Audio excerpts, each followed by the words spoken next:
కర్నూలు జిల్లాలో ఘోర రోడ్డు ప్రమాదం జరిగింది. కోటెకల్ సమీపంలో 2 కార్లు ఒకదానికొకటి ఢీకొనడంతో 5గురు స్పాట్లోనే మృతి చెందారు. మరికొందరు తీవ్ర గాయాల పాలవగా హాస్పిటల్ కు తరలించినట్లుగా తెలుస్తోంది.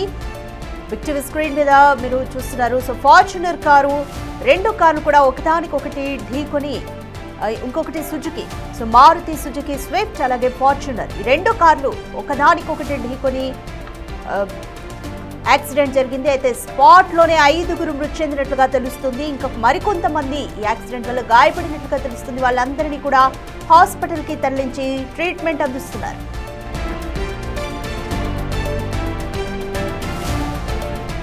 మోర్ డీటెయిల్స్ మా ప్రతినిధి శ్రీరామ్ అందిస్తారు. రైట్ శ్రీరామ్, కర్నూలు జిల్లాలో రోడ్డు ప్రమాదంలో 5గురు చనిపోయినట్లుగా తెలుస్తుంది. కార్లు ఎదురెదురుగా వచ్చి ఢీకొన్నాయా?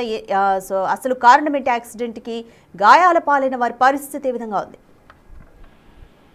రాధిక, కర్నూలు జిల్లా ఎమ్మిగనూరు సమీపంలో కోటెకల్ గ్రామ సమీపంలో ఘోర రోడ్డు ప్రమాదం చోటు చేసుకుంది. కారులో ప్రయాణిస్తున్న 5 మంది, ఒకే కారులో ప్రయాణిస్తున్న 5 మంది అక్కడికక్కడే మృతి చెందారు.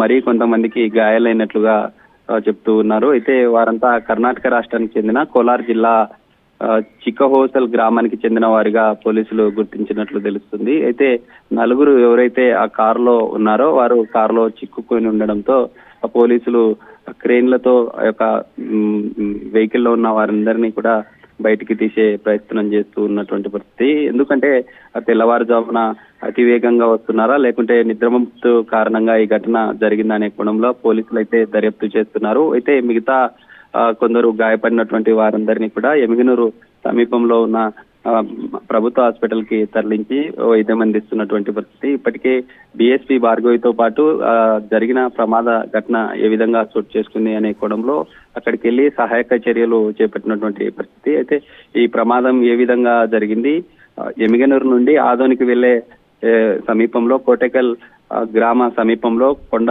మలుపు ఉండడంతో ఈ ప్రమాదం చోటు చూసుకుందా అనే కోణంలో కూడా పోలీసులు దర్యాప్తు చేస్తున్న పరిస్థితి. ఎందుకంటే తరచుగా కోటెకల్ గ్రామ సమీపంలో కొంత కర్వ్స్ ఉంటాయి. ఆ కర్వ్స్ ఏవైతే మలుపులు ఉన్నాయో మలుపు సమీపంలోనే అతి వేగంగా వెళ్లడం వల్లే ఎదురెదురుగా వస్తున్నటువంటి కార్లు ఢీకొనడం వల్లే ఈ ప్రమాదం చోటు చేసుకున్నట్లుగా కూడా పోలీసులు దర్యాప్తు చేస్తున్నటువంటి పరిస్థితి. అయితే ఈ ప్రమాదం ఏ విధంగా జరిగింది అనే కోణంలో అయితే పోలీసులు కేసును నమోదు చేసుకుని దర్యాప్తు చేస్తున్నటువంటి పరిస్థితి అయితే కనిపిస్తా ఉంది.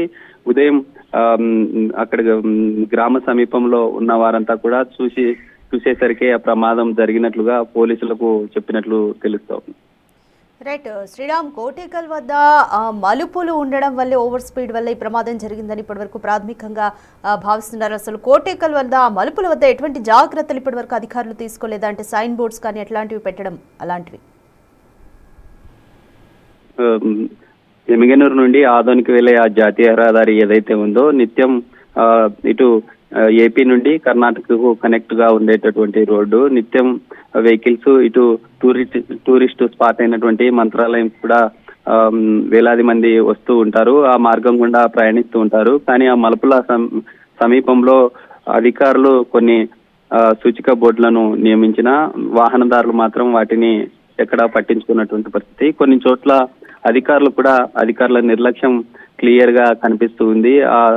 ఎక్కడైతే కర్వ్స్ ఉన్నాయో ఆ మలుపుల సమీపంలో ఎలాంటి సూచిక బోర్డులు లేకపోవడం, స్పీడ్ లిమిట్ వాటిని నివారించకపోవడం వల్లే ఈ ప్రమాదం జరిగినట్లు కూడా తెలుస్తా ఉంది. అధికారులు ఇప్పటికైనా ఇలాంటి ఘటనలు జరగకుండా మలుపులున్న ప్రాంతాల్లో కావచ్చు లేదా గ్రామ సమీపాల్లో కొంత స్పీడ్ బ్రేక్లను ఏర్పాటు చేసి స్పీడ్ ను అదుపు చేస్తే ఖచ్చితంగా ఇలాంటి వాటిని నివారించే అవకాశం ఉందంటూ కూడా పబ్లిక్ నుండి వస్తున్నటువంటి.